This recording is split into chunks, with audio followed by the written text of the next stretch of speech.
અમરેલી જિલ્લાના બગસરા તાલુકામાં સ્થાનિક સ્વરાજની ચૂંટણીને લઈને ભાજપના કાર્યકરોમાં ભારે ઉત્સાહ જોવા મળ્યો હતો।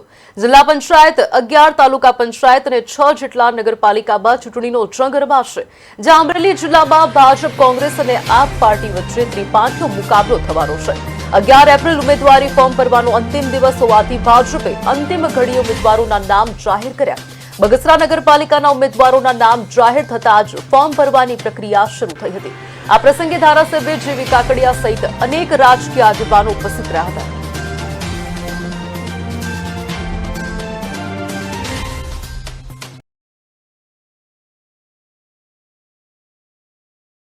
જે ઉમેદવારોનું નામ જાહેર છે એની અંદર અતિ ઉત્સાહ છે અને રાષ્ટ્રવાદને વરેલા જે સૈનિકો છે આ સામૂહિક રીતે અમે વિજયના વિશ્વાસ સાથે ફોર્મ ભરવા જઈ રહ્યા છીએ। વિશ્વાસ નથી, પણ આ ચૂંટણી પર્વ છે ઈમાનદારીનું પર્વ છે। જે લોકોને ટિકિટ મળે છે બધાને એની ટિકિટ એક જ મળવાની છે, પણ બધે અમે એક વિજય વિશ્વાસના સૂર સાથે બધા સપીને આજ જેણે માગી છે તમામ ઉમેદવાર હાજર છે, જેને મળી। પાર્ટીની ગાઈડલાઈન મુજબ બગસરા શહેરની અંદર જેટલા પણ દાવેદાર હતા એ દાવેદારોમાં પાર્ટીએ સેન્સ પ્રક્રિયા પૂરી કરી અને ટિકિટની ફાળવણી કરવામાં આવેલ હતી।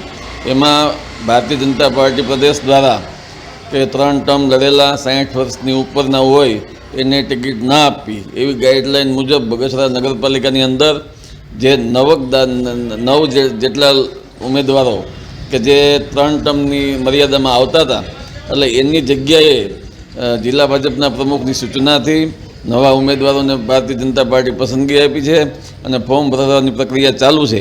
અને બગસરા નગરપાલિકામાં 28માંથી 24 ગામ લોકોનો પૂરેપૂરો સહકાર છે અને બધા જ લોકો, બધા ઉમેદવારો ખૂબ સારી રીતે જીતે એવી શુભેચ્છા સાથે આજે ફોર્મ ભરી રહ્યા છે।